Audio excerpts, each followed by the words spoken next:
ಭಾರತೀಯ ಮಹಿಳೆಯರು especially Asian ವುಮೆನ್ನಲ್ಲಿ 32 ವಯಸ್ಸಿನಿಂದ ಮೊಟ್ಟೆ ಸಂಖ್ಯೆ ಹಾಗೂ ಮೊಟ್ಟೆ ಕ್ವಾಲಿಟಿ ಎರಡೂ ಕಡಿಮೆ ಆಗಕ್ಕೆ ಶುರುವಾಗುತ್ತೆ. ಒಂದ್ಸತಿ ಸಂಖ್ಯೆ ಕಡಿಮೆ ಆಗಕ್ಕೆ ಶುರು ಆದಮೇಲೆ ಮಹಿಳೆಯರಿಗೆ ನಾವು ಹೊಸ ಮೊಟ್ಟೆ ಉತ್ಪನ್ನ ಮಾಡೋದಕ್ಕೆ ಆಗೋದಿಲ್ಲ. ಇರೋ ಎಲ್ಲ ಫರ್ಟಿಲಿಟಿ ಆಪ್ಷನ್ಸಲ್ಲೂ IVF 1ರಲ್ಲೇ ನಮಗೆ ಮೊಟ್ಟೆ ಕ್ವಾಲಿಟಿ ಬಗ್ಗೆ ಮಾಹಿತಿ ಸಿಗೋದು. 22 ಇಯರ್ಸ್ ಓಲ್ಡ್ ಅವ್ರಿಗೆ ಪ್ರೆಗ್ನೆನ್ಸಿ ಪ್ಲ್ಯಾನ್ ಮಾಡೋದಕ್ಕೂ 35 ನಂತರ ಇರೋ ಮಹಿಳೆಯರಿಗೆ ಪ್ರೆಗ್ನೆನ್ಸಿ ಪ್ಲ್ಯಾನ್ ಮಾಡೋದಕ್ಕೂ ತುಂಬಾ ವ್ಯತ್ಯಾಸ ಇರುತ್ತೆ.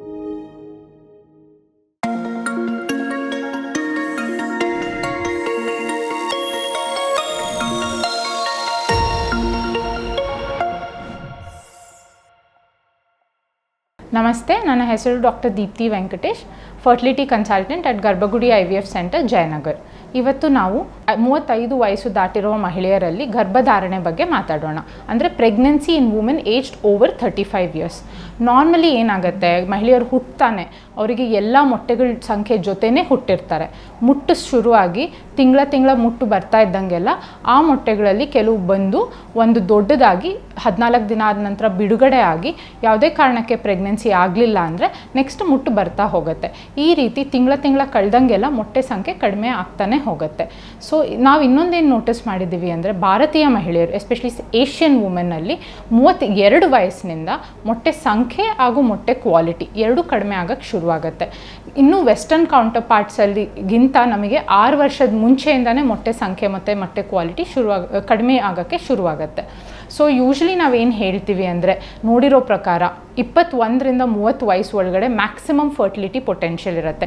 ಪ್ರೆಗ್ನೆನ್ಸಿ ಪ್ಲ್ಯಾನ್ ಮಾಡೋಕ್ಕೆ ಅಥವಾ ಗರ್ಭ ಧರಿಸೋದಕ್ಕೆ ಇದು ಬೆಸ್ಟ್ ಪೀರಿಯಡ್ ಆಗಿರುತ್ತೆ. ಸೊ ಏಜ್ ಆದಂಗೆಲ್ಲ ಮೊಟ್ಟೆ ಸಂಖ್ಯೆ ಕ್ವಾಲಿಟಿ ಎರಡೂ ಕಡಿಮೆ ಆಗ್ತಾ ಇರೋದ್ರಿಂದ ಪ್ರೆಗ್ನೆನ್ಸಿ ಚಾನ್ಸಸ್ ನ್ಯಾಚುರಲಿ ಆಗಿರ್ಬೋದು ಅಥವಾ IUI ಮೂಲಕ ಆಗಿರ್ಬೋದು ಅಥವಾ IVF ಮೂಲಕ ಆಗಿರ್ಬೋದು ಕಡಿಮೆ ಆಗ್ತಾನೆ ಹೋಗುತ್ತೆ. ಇನ್ನು 35 ವಯಸ್ಸು ದಾಟ್ತಾ ಇದ್ದಂಗೆಲ್ಲ ಮೊಟ್ಟೆ ಸಂಖ್ಯೆ ಆಲ್ರೆಡಿ ಕಡಿಮೆ ಆಗ್ತಾ ಇರೋದ್ರಿಂದ ಈ ಚಾನ್ಸಸ್ ಇನ್ನೂ ಕಡಿಮೆ ಆಗ್ತಾನೆ ಹೋಗುತ್ತೆ.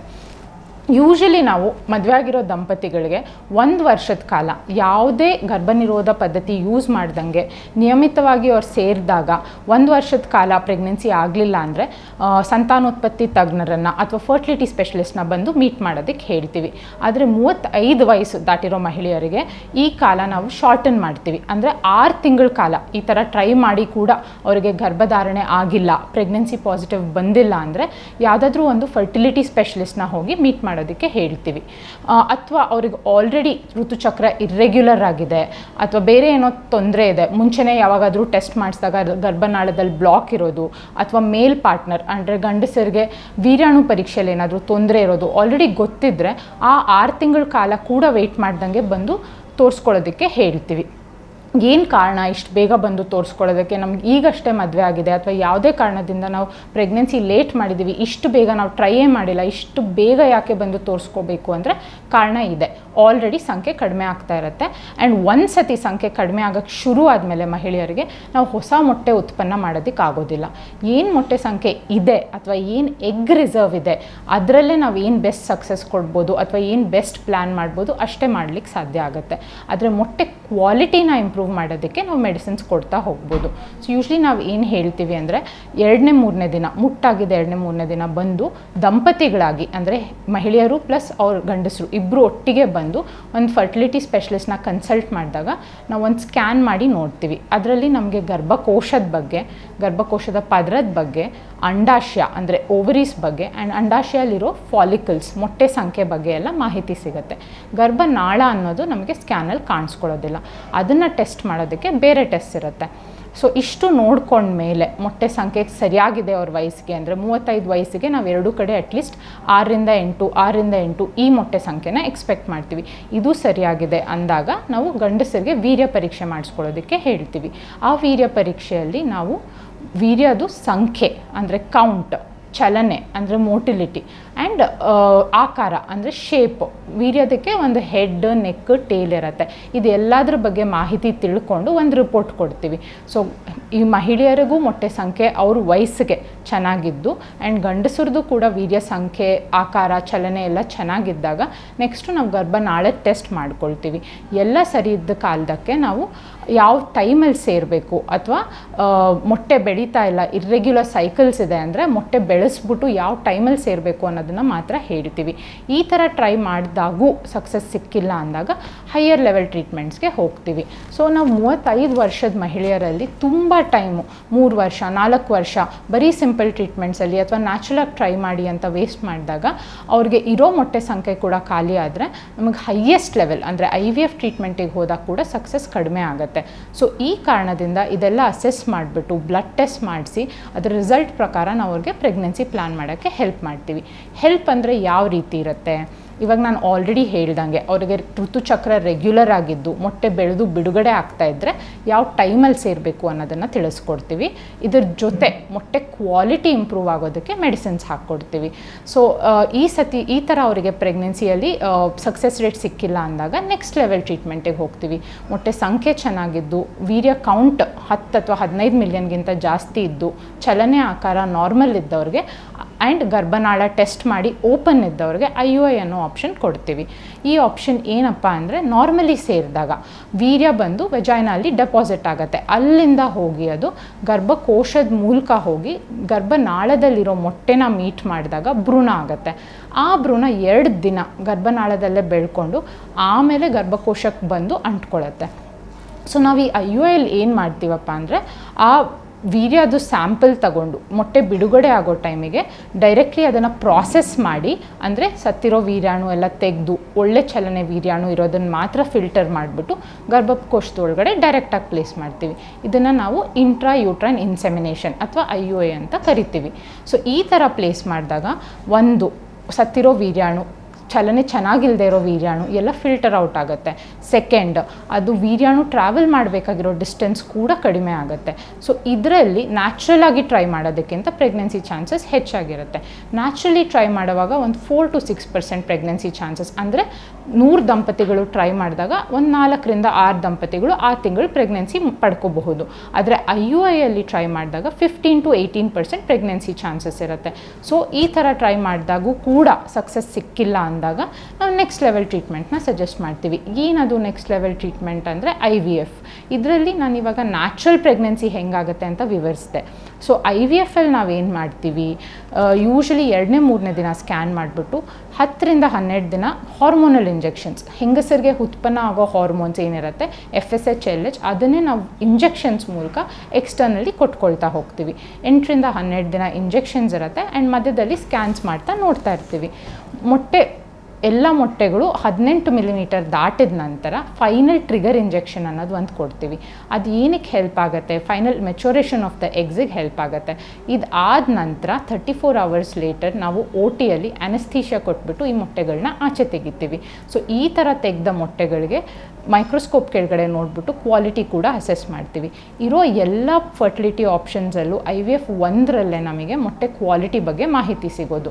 ಸೊ ಯೂಶ್ವಲಿ 35 ಏಜ್ ಆಗಿರೋರಿಗೆ ಏನಾಗುತ್ತೆ, ಸಂಖ್ಯೆ ಸರಿ ಇದ್ರೂ ಕೂಡ ಗರ್ಭನಾಳ ಓಪನ್ ಇದ್ರೂ ಕೂಡ IUI ಟ್ರೈ ಮಾಡಿದ್ರು ಎಲ್ಲ ಚೆನ್ನಾಗಾಗ್ತಾಯಿದ್ರು ಪ್ರೆಗ್ನೆನ್ಸಿ ಆಗ್ತಾ ಇರೋದಿಲ್ಲ. ಅದಕ್ಕೆ ಕಾರಣ ಮೊಟ್ಟೆ ಕ್ವಾಲಿಟಿಯಲ್ಲಿ ಹೀನತೆ ಇರ್ಬೋದು.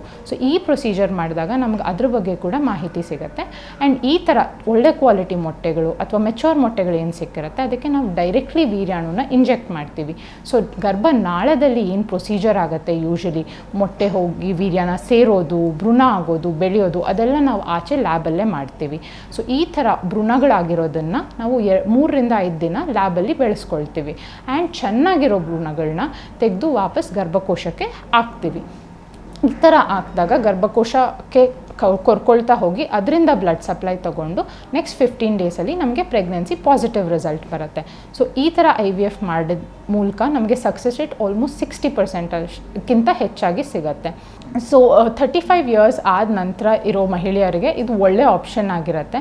ಇದೇ ಥರ ಅವ್ರು ಟೈಮ್ ವೇಸ್ಟ್ ಮಾಡ್ಕೊಳ್ತಾ ಅಥವಾ ಆ ಟೈಮಲ್ಲಿ ಕನ್ಸಲ್ಟ್ ಮಾಡ್ದಂಗೆ ಇವಾಗಷ್ಟೇ ಟ್ರೈ ಮಾಡ್ತಾಯಿದ್ದೀವಿ ಅಂತ ಇನ್ನೂ ಮುಂದುವರಿತಾ ಹೋದರೆ ಈ ಆಪ್ಷನ್ ಅಲ್ಲಿ ಕೂಡ ಸಕ್ಸಸ್ ರೇಟ್ ಕಡಿಮೆ ಆಗ್ತಾ ಹೋಗಬಹುದು. ಆ್ಯಂಡ್ ಇದು ಅಷ್ಟೇ ಅಲ್ಲ, ಫರ್ಟಿಲಿಟಿ ಸ್ಪೆಷಲಿಸ್ಟ್ ಹತ್ರ ನೀವು ಬಂದಾಗ ನಿಮ್ಮ ಥೈರಾಯ್ಡ್ ಹೆಂಗಿದೆ, ನಿಮ್ಮ ಶುಗರ್ಸ್ ಹೆಂಗಿದೆ, ನಿಮ್ಮದು ರಕ್ತದ ಅಂಶ ಹೆಂಗಿದೆ ಅನ್ನೋದನ್ನ ಕೂಡ ಚೆಕ್ ಮಾಡ್ಕೊಳ್ತೀವಿ. ಯಾಕಂದರೆ ಈಗಷ್ಟೇ ಒಂದು ಪೇಷಂಟ್ ಬಂದಿದ್ದರು, 3 ವರ್ಷದಿಂದ ಅವ್ರು ಟ್ರೈ ಮಾಡ್ತಾನೇ ಇದ್ದರು, 3 IUI ಕೂಡ ಮಾಡಿಸ್ಕೊಂಡಿದ್ರು, ಎಲ್ಲ ಕರೆಕ್ಟಾಗಿರ್ತಿತ್ತು. ಬಟ್ ಆದರೂ ಅವರಿಗೆ ಪ್ರೆಗ್ನೆನ್ಸಿ ಆಗ್ತಾ ಇರಲಿಲ್ಲ.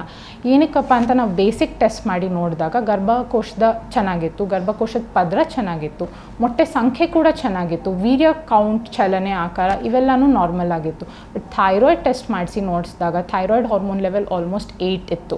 ಸೊ ಈ ಥರ ಇದ್ದಾಗ ನಾವು ಎಷ್ಟೇ ಬೇರೆ ಪ್ರಯತ್ನ ಮಾಡಿದ್ರೂ ಕೂಡ IVF ಮಾಡಿದ್ರೂ ಕೂಡ ಸಕ್ಸಸ್ ಸಿಗೋದಿಲ್ಲ. ಸೊ ಓವರ್ ಆಲ್ ಅಸೆಸ್ಮೆಂಟ್ ಅಂದರೆ ಬರೀ ಫರ್ಟಿಲಿಟಿ, ಬರೀ ಗರ್ಭಕೋಶ, ಗರ್ಭನಾಳ, ಮೊಟ್ಟೆ ಅಂಶ ಇದಷ್ಟೇ ನೋಡ್ಕೊಳ್ದೆ ಓವರ್ ಆಲ್ ಹೆಲ್ತ್ ನೋಡಿದಾಗ ನಮಗೆ ಕಾರಣಗಳು ಸಿಗುತ್ತೆ, ಸಕ್ಸಸ್ ರೇಟು ಚೆನ್ನಾಗಿ ಸಿಗುತ್ತೆ. ಆ್ಯಂಡ್ 35 ನಂತರ ದಿಸ್ ಬಿಕಮ್ಸ್ ಮೋರ್ ಇಂಪಾರ್ಟೆಂಟ್. ಯಾಕಂದರೆ ಅವ್ರು ಹೋಗ್ತಾ ಪ್ರೆಗ್ನೆನ್ಸಿ ಆದಮೇಲೂ ಕೂಡ ಪ್ರೆಗ್ನೆನ್ಸಿಯಲ್ಲಿ ಶುಗರ್ ಬರೋ ಚಾನ್ಸಸ್ಸು, ಆಲ್ರೆಡಿ ಥೈರಾಯ್ಡ್ ಇದ್ದರೆ ಮಿಸ್ಕ್ಯಾರೇಜ್ ಅಂದರೆ ಅಬಾರ್ಷನ್ ಆಗೋ chances, and risk of B P ಜಾಸ್ತಿ ಆಗೋ ಚಾನ್ಸಸ್ ಎಲ್ಲ ಹೆಚ್ಚಾಗಿರುತ್ತೆ. ಈ ಥರ ಆದಾಗ ಅವ್ರಿಗೆ ಕ್ಲೋಸ್ ಮಾನಿಟ್ರಿಂಗ್ ಬೇಕಾಗುತ್ತೆ. ಸೊ ಯೂಶಲಿ 22 ಇಯರ್ಸ್ ಓಲ್ಡ್ ಅವ್ರಿಗೆ ಪ್ರೆಗ್ನೆನ್ಸಿ ಪ್ಲ್ಯಾನ್ ಮಾಡೋದಕ್ಕೂ 35 ನಂತರ ಇರೋ ಮಹಿಳೆಯರಿಗೆ ಪ್ರೆಗ್ನೆನ್ಸಿ ಪ್ಲ್ಯಾನ್ ಮಾಡೋದಕ್ಕೂ ತುಂಬಾ ವ್ಯತ್ಯಾಸ ಇರುತ್ತೆ. ಆ್ಯಂಡ್ ಸ್ಪೆಷಲೈಸ್ಡ್ ಕೇರ್ ಬೇಕಾಗುತ್ತೆ. ಪ್ರೆಗ್ನೆನ್ಸಿ ಆದಮೇಲೂ ಕೂಡ ಅಕಸ್ಮಾತ್ ನ್ಯಾಚುರಲಾಗೇ ಆದರೂ ಕೂಡ close monitoring and specialised care ಬೇಕಾಗುತ್ತೆ. ಸೊ ಇದಕ್ಕೋಸ್ಕರ ಅವ್ರು ರೆಗ್ಯುಲರ್ಲಿ ಡಾಕ್ಟರ್ಸ್ನ ವಿಸಿಟ್ ಮಾಡಿ ಅಥವಾ ಪ್ರೆಗ್ನೆನ್ಸಿ ಪ್ಲ್ಯಾನ್ ಮಾಡೋದಕ್ಕಿಂತ ಮುಂಚೆ ವಿಸಿಟ್ ಮಾಡಿದ್ರೆ ಅದು ಎಲ್ಲದಕ್ಕಿಂತ ಉತ್ತಮವಾಗಿರುತ್ತೆ. ಯಾವುದೇ ಕಾರಣಕ್ಕೋಸ್ಕರ ಇವಾಗ ತುಂಬ ಜನ ಹುಡುಗಿರು ಬರ್ತಾರೆ ಅಥವಾ ಮಹಿಳೆಯರು ಬರ್ತಾರೆ, ಈಗಷ್ಟೇ ಮದುವೆ ಆಗಿದೆ, ನಮಗೆ ಜಾಬ್ ಮೇಲೆ ಫೋಕಸ್ ಮಾಡಬೇಕಾಗಿದೆ, ವೆಯ್ಟ್ ಮಾಡಬೇಕು, ಆದರೆ ನಮ್ಮ ಅಕ್ಕಂಗೆ ಇನ್ಫರ್ಟಿಲಿಟಿ ಸಮಸ್ಯೆ ಇತ್ತು ಅಥವಾ ಅಮ್ಮಂಗೆ ಬೇಗ ಮುಟ್ಟು ನಿಲ್ತು ಅಂತ ಹೇಳ್ಕೊಂಡು ತುಂಬ ಜನ ಬರ್ತಾರೆ. ಸೊ ಆ ರೀತಿಯವರಿಗೆ ನಾವು ಇನ್ನೊಂದು ಆಪ್ಷನ್ ಕೊಡ್ತೀವಿ. ಎಗ್ಸ್ ರಿಸರ್ವ್ ನೋಡಿಕೊಂಡು ಎಗ್ ಫ್ರೀಸಿಂಗ್ ಅಥವಾ ಮದುವೆ ಆಲ್ರೆಡಿ ಆಗಿದ್ದರೆ ಎಂಬ್ರಿಯೋ ಫ್ರೀಸಿಂಗ್ ಆಪ್ಷನ್ ಅಂತ ಇರುತ್ತೆ. ಸೊ ಇದರಿಂದ ಏನಾಗುತ್ತೆ, ನಾವು ಇವಾಗ ನಾನು IVF ಪ್ರೊಸೀಜರ್ ಎಕ್ಸ್ಪ್ಲೇನ್ ಮಾಡ್ದಂಗೆ ಸೇಮ್ ಇಂಜೆಕ್ಷನ್ಸ್ ಕೊಟ್ಟು ಮೊಟ್ಟೆಗಳನ್ನ ಆಚೆ ತೆಗೆದು ಮದುವೆ ಆಗದೇ ಇರೋರಿಗೆ ಮೊಟ್ಟೆನ ಫ್ರೀಸ್ ಮಾಡ್ತೀವಿ, ಅಥವಾ ಮದುವೆ ಆಗಿ ಸ್ಟೇಬಲ್ ಪಾರ್ಟ್ನರ್ ಇರೋರಿಗೆ ಭ್ರೂಣ ಕ್ರಿಯೇಟ್ ಮಾಡ್ಕೊಂಡು ಅದನ್ನು ಫ್ರೀಸ್ ಮಾಡ್ತೀವಿ. ಸೊ ಕೆಲವ್ರಿಗೆ ಈ ಡೌಟ್ ಕೂಡ ಬರುತ್ತೆ, ಈ ಥರ ನೀವೆಲ್ಲ ಮೊಟ್ಟೆ ತೆಗೆದ್ಮೇಲೆ ಮತ್ತೆ ನನಗೆ ಮುಟ್ಟು ಬರುತ್ತಾ, ಮತ್ತೆ ನನಗೆ ನ್ಯಾಚುರಲಿ ಪ್ರೆಗ್ನೆನ್ಸಿ ಆಗೋ ಚಾನ್ಸಸ್ ಇರುತ್ತಾ ಅಂತ. ಖಂಡಿತ ಇರುತ್ತೆ. ನಾವು ಆ ಸೈಕಲಲ್ಲಿ ಏನು ಫಾಲಿಕಲ್ಸ್ ಬಂದಿದೆ ಅದನ್ನು ಮಾತ್ರ ಬೆಳೆಸ್ಬಿಟ್ಟು ಯೂಸ್ ಮಾಡಿಕೊಂಡು ತೆಗಿತೀವಿ. ನೆಕ್ಸ್ಟ್ ಸೈಕಲ್ ನಿಮಗೆ ಮತ್ತೆ ಫ್ರೆಶ್ ಬ್ಯಾಚ್ ಎಗ್ಸ್ ಬರುತ್ತೆ, ಮತ್ತೆ ಫ್ರೆಶ್ ಬ್ಯಾಚ್ ಫಾಲಿಕಲ್ಸ್ ಬರುತ್ತೆ, ರೆಗ್ಯುಲರ್ ಸೈಕಲ್ಸ್ ಕಂಟಿನ್ಯೂ ಆಗುತ್ತೆ. ಆ್ಯಂಡ್ ಇದು ಮಾಡೋದ್ರಿಂದ ತುಂಬಾ ಸ್ಟ್ರೆಸ್ ರಿಲೀವ್ ಆಗುತ್ತೆ. And you will always have a backup plan. ನೀವು ಆಮೇಲೆ ಪ್ಲ್ಯಾನ್ ಮಾಡಿಕೊಂಡು ನ್ಯಾಚುರಲಿ ಪ್ರೆಗ್ನೆನ್ಸಿ ಆದ್ರೂ ಕೂಡ ಇದು ನಿಮಗೆ ಬ್ಯಾಕಪ್ ಥರ ಇರುತ್ತೆ. ಅಥವಾ ಯಾವುದೇ ಕಾರಣಕ್ಕೆ ನಿಮ್ಮ ರಿಸರ್ವ್ ಕಡಿಮೆ ಆಗಿದೆ, ಪ್ರೆಗ್ನೆನ್ಸಿ ಪ್ಲ್ಯಾನ್ ಮಾಡೋಕ್ಕಾಗ್ತಾಯಿಲ್ಲ, ಬೇರೆ ಏನೋ ತೊಂದರೆ ಬಂತು ಅಂದರೆ you will always have a backup plan. ನಿಮಗೆ ಆ ಸ್ಟ್ರೆಸ್ ಇರೋದಿಲ್ಲ, ದಾನ ಮೊಟ್ಟೆ ತಗೊಳ್ಳೋದಾಗಲಿ ಅಥವಾ ಇವಾಗ ನನಗೆ ಆಗೋದಿಲ್ಲ ಅಡಾಪ್ಟ್ ಮಾಡ್ಕೊಳ್ಳೋದಾಗಲಿ. So all this stress will not be there. ಇವಾಗ ಫ್ರೀಸಿಂಗ್ ಟೆಕ್ನಿಕ್ಸ್ IVF ಆಧುನಿಕವಾಗಿ ತುಂಬಾ ನಮಗೆ ಅನುಕೂಲಗಳು ಬಂದಿದೆ. ಅವನ್ನೆಲ್ಲ ಉಪಯೋಗಿಸ್ಕೊಂಡು ನಾವು ಈ ಥರ ಪ್ಲ್ಯಾನ್ ಮಾಡ್ಕೊಂಡೊತ್ತಿಗೆ ಮಹಿಳೆಯರಿಗೆ both career and family life ಎರಡೂ ದೊರೆಯುತ್ತೆ. ಸೊ ಇದರಿಂದ ತುಂಬಾ ಉಪಯೋಗ ಆಗುತ್ತೆ. ಸೊ ಇವತ್ತು ನಾವು 35 ನಂತರ ಮಹಿಳೆಯರಿಗೆ ಪ್ರೆಗ್ನೆನ್ಸಿ ಪ್ಲ್ಯಾನಿಂಗ್ ಬಗ್ಗೆ ಸಾಕಷ್ಟು ಮಾಹಿತಿ ಕೊಟ್ಟಿದ್ದೀವಿ. ಆ್ಯಂಡ್ ನ್ಯಾಚುರಲಿ ಪ್ರೆಗ್ನೆನ್ಸಿ ಹೆಂಗಾಗುತ್ತೆ, IVF ಮೂಲಕ ಪ್ರೆಗ್ನೆನ್ಸಿ ಹೆಂಗಾಗುತ್ತೆ ಬಗ್ಗೆನೂ ಮಾತಾಡಿದ್ದೀವಿ. ಇನ್ನಷ್ಟು ಮಾಹಿತಿಗಾಗಿ ಅಥವಾ ಫರ್ಟಿಲಿಟಿ ಚೆಕಪ್ಗಾಗಿ, ಸೋಷಿಯಲ್ ಎಗ್ ಫ್ರೀಸಿಂಗ್ ಅಥವಾ ಎಂಬ್ರಿಯೋ ಫ್ರೀಸಿಂಗ್ ಬಗ್ಗೆ ಮಾಹಿತಿಗಾಗಿ ಗರ್ಭಗುಡಿ IVF ಸೆಂಟರಿಗೆ ಬಂದು ಫರ್ಟಿಲಿಟಿ ಸ್ಪೆಷಲಿಸ್ಟ್ನ ಖಂಡಿತ ಮೀಟ್ ಆಗಿ. ಅನುಕ್ಷಣದ ಸುದ್ದಿಗಳಿಗಾಗಿ ವಿಸ್ತಾರ ನ್ಯೂಸ್ ಯೂಟ್ಯೂಬ್ ಚಾನೆಲ್ ಸಬ್ಸ್ಕ್ರೈಬ್ ಮಾಡಿ. ಹೊಸ ಸುದ್ದಿಗಳ ನೋಟಿಫಿಕೇಶನ್ಗಾಗಿ ಬೆಲ್ ಐಕಾನ್ ಕ್ಲಿಕ್ ಮಾಡಿ. ಲೇಟೆಸ್ಟ್ ಅಪ್ಡೇಟ್ಸ್ಗಾಗಿ www.vistaranews.com ವೆಬ್ಸೈಟ್ಗೆ ವಿಸಿಟ್ ಮಾಡಿ. ಅಂಗೈಯಲ್ಲೇ ಜಗತ್ತಿನ ಸುದ್ದಿ ತಿಳಿಯಲು ವಿಸ್ತಾರ ನ್ಯೂಸ್ ಕನ್ನಡ ಆಪ್ ಡೌನ್ಲೋಡ್ ಮಾಡಿ.